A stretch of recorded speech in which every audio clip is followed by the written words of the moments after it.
Charmed, I'm sure. Hello, today we have a new ban list to talk about. It's 26.05. I'm calling it the Mega City Megaton. Why? Because, per the document, we're probably not getting an actual Worlds ban list. They said it's likely to be no changes. So this is kind of like the big one. This is the one we have to worry about. It also has some real interesting, broader implications on the game than maybe you would expect. Especially if, you like me, read the entire 3 cards on here and went, okay, that makes sense. Okay, that's a little disappointing. Okay, oh my god. So, let's get into it. No more waiting. Ashen Epilog is gone. So, I bet you that this is not the ban anybody expected. I certainly didn't. I think everybody expected Charm or Crew or something, but instead, no, it's Ashen. I do think this is a really interesting way to go about it. It accomplishes a lot more than any one individual combo piece. And it doesn't necessarily eradicate an entire archetype, which is good. We want that. We want variety.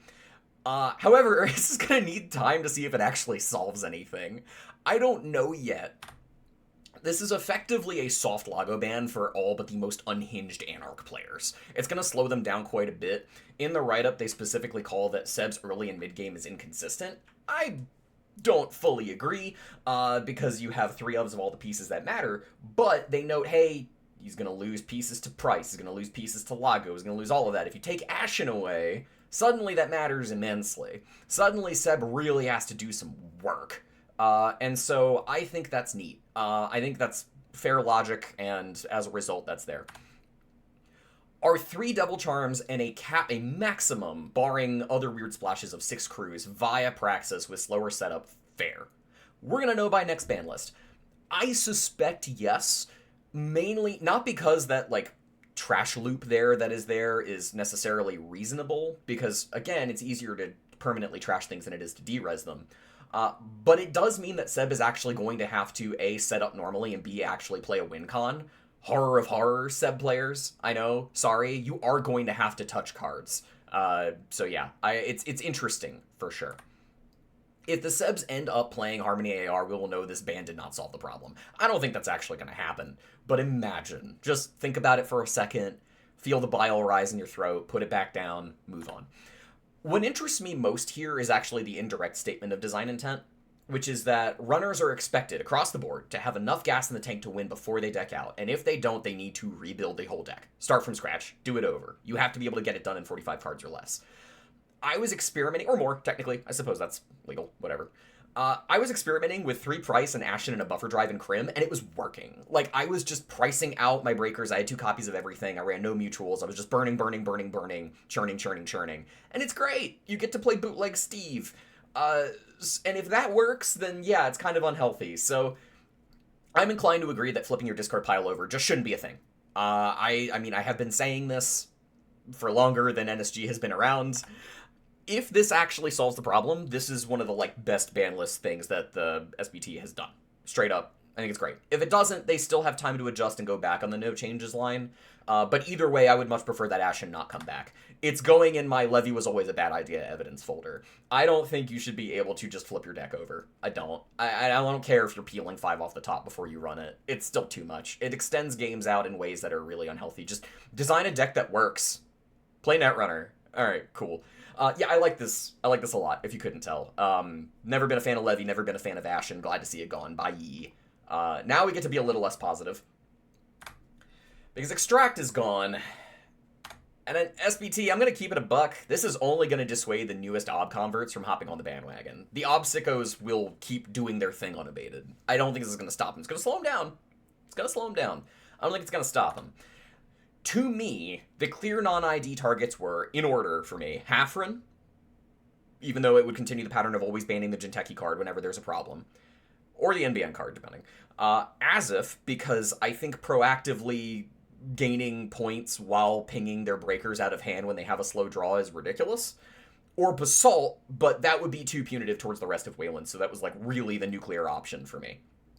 Something that would address Ob's ability to proactively push while simultaneously harming the runner, which all of these do. Instead, they're taking yet another econ card with a trash effect on it.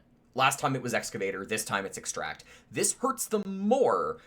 I don't think it solves the problem, because it's not, I get it, there's not a single winning object that isn't on 3 extracts, alright? I'd be lying if I said losing a 6 credit and tutor card isn't gonna hurt. It will. It absolutely will. And this might bring Ob into a reasonable level. I'm willing to accept that. But replacing it with a worse econ op, let's say they just weren't running hedge funds. A lot of winning obs aren't running hedge funds, straight up. Let's say they just cut it for hedge funds. Replacing it with a worse econ operation is not going to significantly impact Ob's ability to do Ob things when it actually counts, and the purpose of any deck is what it does. The ID is the reason for the season. It is why we are here, and so yes, they lose a couple of procs, yes, they lose an unreasonable amount of money, but I don't think that they've actually lost anything that Ob can do in the process. And so if your issue fundamentally is that Ob tutoring stuff is BS, well, the BS is unchanged. It's just a little bit less rich and a little bit slower. Once again, the most interesting part of this, and this is why you really have to read the articles, because they try. They actually write really interesting stuff. It's nice to see their rationale. By far, the most interesting part of this is not the ban. It's the rationale of not banning Ob itself. It addresses what I consider to be the 2 greatest issues Ob creates, which are the limit on design space and its uniqueness in fans as a result, right? Like, hey, this is gonna limit design space because everything that trashes is a problem with Ob. Every asset and ice cost is a problem with Ob. A. B. People think Ob is really cool because it does the busted thing. That said, I am personally unsatisfied with the SBT's responses, because their responses to that was, and I'm gonna read this. I'm gonna be a little more generous than I wrote down, right? But in the Ob section, where they call out not banning Ob itself, there has been a recent change in their philosophy. The design and development teams no longer give much weight to Ob interactions when creating and balancing new cards. Oh, okay, so we're gonna ignore it until it catches fire. Got it. Yeah, I mean, again, they say, we've agreed that when the time comes that its interaction with new cards will be too problematic, Ob will be banned, and then all the Ob cards come out of retirement. But they want to delay it as long as possible because they think that Ob getting to play a bunch of Ob cards is too cool. It's too cool. Being able to... Boy, I sure am excited to play Cyber Sand. Like... No! You're excited to play Ob. Shut up. Like... Absolutely not. So I think that this will hurt Ob, certainly, but the rationale of we're just not going to worry about the design problems that Ob creates, we're going to ignore it until it burns, and then we'll fix it, is like, okay, so we'll get better cards, that does help with that, but it doesn't solve anything. And then, look, the best deck in the format being cool is not enough reason to leave it. To me, the ideal solution that solves both of these is to continue unabated, and then print more support IDs or otherwise for those cards that only Ob plays. But instead we keep treading water. I just don't really see this mattering immensely. It is going to scare off the Fairweather Ob fans. Fairweather Ob fan! But other than that, I don't really see it. This will hurt them, though, and the rates will dip just because they're going to lose this consistency tool, and that does matter. So if all they're trying to do is bring Ob into line a little bit and have it be a Tier 1 corp, but not necessarily like a Tier 0 corp, fine. This might achieve that. I'm willing to accept that it might, but I'm still not super happy with the rationale. They're banning Off. Huh? What? Wait, what? What do you mean? What do you mean by this? No, seriously, Off is banned now. Hear me out on this, okay? Because this is, like, the shocker, right? This is the thing that is, like, genuinely, what the hell? Like, who was worried about Off? I think this is the best ban on the list, and is not going to be nearly as impactful to deck building as you would very reasonably assume. I think this is fine. So I actually did a little bit of research for this. I looked up as many winning districts lists on the DB as I could find. I found 30-ish of the current 42 at time of writing of districts that have gone, attorneys that have gone down that are labeled as having, being in VP and qualifying for all of that. So I found a little over 30 decks, okay? I wanted to see which of those were on Off. Less than a third of them included it at all. half of those were using it as point filler, which is to say it was less than 3 of, which means it's not a load-bearing agenda. It was just a, oh, well, I need to fill 2 to 4 points out. It's going to be off. And most of those were PDs or Leos that opted for money over ADT's Ice Pole. So the ones that were running 3s were specifically just HB decks. And they specifically wanted to hit PD, and they call this out in the article, because PD scoring off first is the dream. Like, everything else after that is like, okay, cool, now I have all the money that I need and the board that I need to score out Amelia's into another thing, wombo combo done, right? So the dream first agenda is usually something like off. Now, granted, a lot of those winning ones are on fewer than 3 off-offs, but that's not really the point. The point is that the gravy train is gone. Like, it needs to go, right? Now, a lot of winning HB decks are on ADT, but that's a different topic, especially in Leo. But again, different thing. One of the biggest issues with designing new agendas, as of right now, I have to imagine, this is me extrapolating on what I see, is constantly having to compete with a neutral 4-2 that nets you a minimum of 3 credits, which is literally always good. Like, anything that scores an agenda more affordably, your Seamlesses, your Lacostas, your stuff like that, turns off into a straight-up econ card that also scores you points. And that has always been silly, and that has always pushed out other 4-2s in such a way that, like, hey, am I going to play Sack Zone expansion? I mean, I'd like to, but probably not, because off is right there. Hey, am I going to play Crypto Crash? Well, I could, but I could also push myself forward, and I know what I'm going to do with that money, right? All of these cool 4-2s, Lotus Haze is a weird one in the sense that it does something very different, but, like, and it compares a little bit more cleanly to, like, Proprio. But regardless, off has always been the yardstick by which you measure other 4-2s, and it keeps winning. So yeah, it makes sense to get rid of it. Now that we have enough post-FFG sets in the card pool, and a bunch of agendas as a result, it makes sense to push players away from safe, unexciting options when you've reliably provided new agendas that are often going ignored, despite being effective in their niche. Because it's not that those other 4-2s are bad, it's that off is better than them. And now it's gone. This is a directish Seamless nerf without actually coming for Seamless's neck, and as somebody who just hates the basic advance action, I appreciate that. I know that other folks at NSG have voiced that they consider Seamless to be a problem. Maybe it was undercosted for what it did or what have you.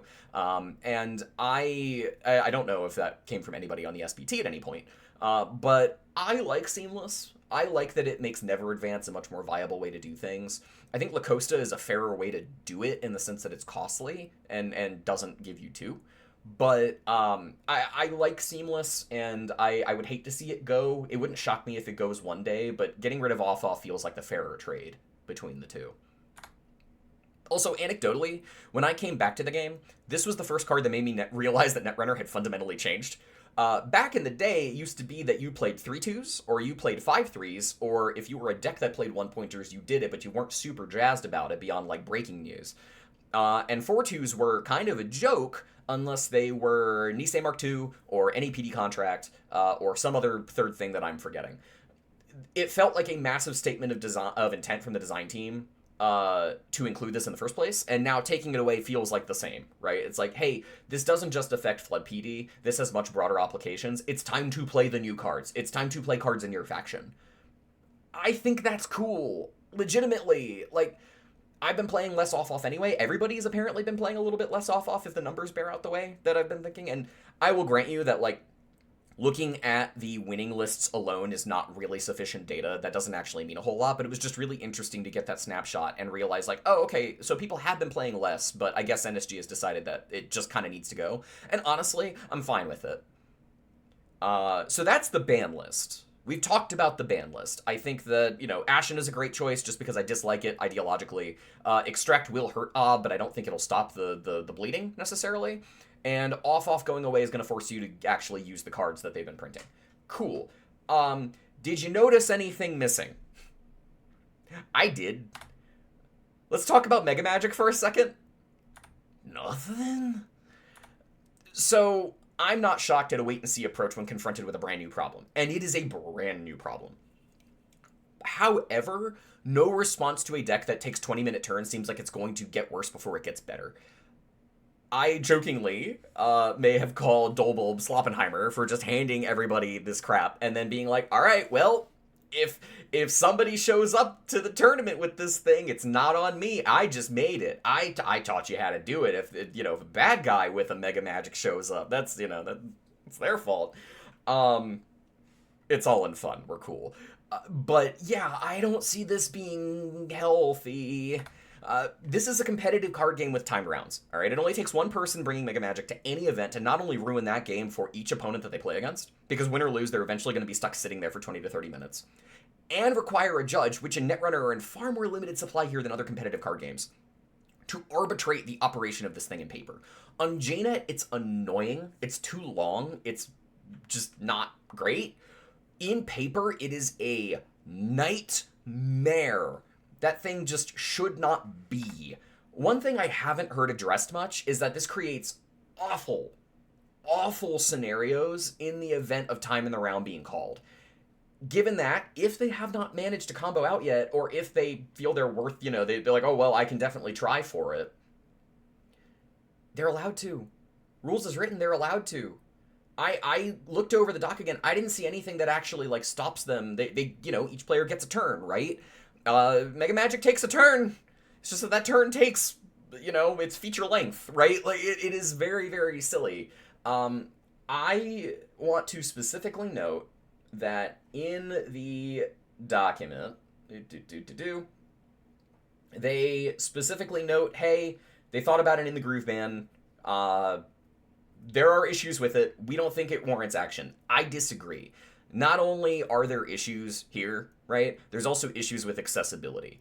If somebody's playing Mega Magic, they're going from taking 4 actions in a turn to taking, high double digits, right? And what that means is that anybody who, say, I know the King called this out, relies on an Oracle, now has to slow it down even more to make that accessible to that player. That's horrible. That is just straight up not viable, and that's basically all but asking that person to concede at that point, because this is mental sandpaper. This thing gives you psychic damage. It is really, really awful. I don't even think the best solution to this is a ban. I don't. None of the cards are a problem. I don't even think Peach Xiao not being unique is really a problem. This isn't an SBT issue. It's a rules and policy issue. There needs to be something in place that stops the deck from going infinite. It just has to go. It could be a maximum amount of time in a competitive setting that you're allowed to spend on a turn. If they have to do that, or if you go over, you treat it like a chess clock. Not actually playing with a chess clock, but some kind of measure here. That's a lot of overhead, probably not viable. You could also just introduce a click cap. That's a thing you could do. You could just put a ceiling on what people are allowed to generate in a turn. Say, as soon as you hit double-digit clicks, you're done, right? Oh, you can't make any more clicks. Sorry, you're capped out at 10. I'm making this up off the top of my head here, but I don't see a world in which we ever need more than 10 clicks in a turn. Sorry. I don't think it's needed. I think it's probably fine to just, institute a rule to solve this kind of thing from happening. Because, the thing you need to understand is that Netrunner people are cool, but it takes one person who isn't cool to just kind of drag a tournament into the dirt. And I don't like it. That existing is a bad thing. There is a sword of Damocles hanging over everybody's head right now, and it's called Mega Magic. And it's not that the deck is the best deck in the format. It's not. It's that if this is even possible, you really should do something about it. Other card games would do something about a deck like this that threatens the tournament itself. It's an existential threat to how well the event is going to go. And while Dolbulb handled it beautifully, I think he did a fantastic job, the next person to bring this to an in-person event might not. And that's where the issue actually is. So this isn't an SBT problem. This is a policy problem. And I would like to see them address it in some fashion before Worlds kicks off and everything else. Again, fine with a no changes ban list on the next one unless something blows up in the meantime. But I don't... This needs something. We gotta do something. And on that note... Mega Cities or Slay the Spire 2, call it. I will probably not be doing Mega City stuff too much. I have other things on the docket that I gotta work on. I still gotta finish the districts video. I still got some deck lists I want to talk about that I've made that I'm finally happy with and willing to share. But yeah, I'm optimistic on how this is gonna go. I think this ban list is broadly pretty good. I think they've just sort of committed to Ob still has the hostages, and so nothing truly horrible will ever happen to it, and that's fine. The other two are really good choices. Overall, I'm happy with it. And I guess we'll see how well it goes. Worst case, they do have one more ban list if something blows up along the way. Cool. Thanks for watching.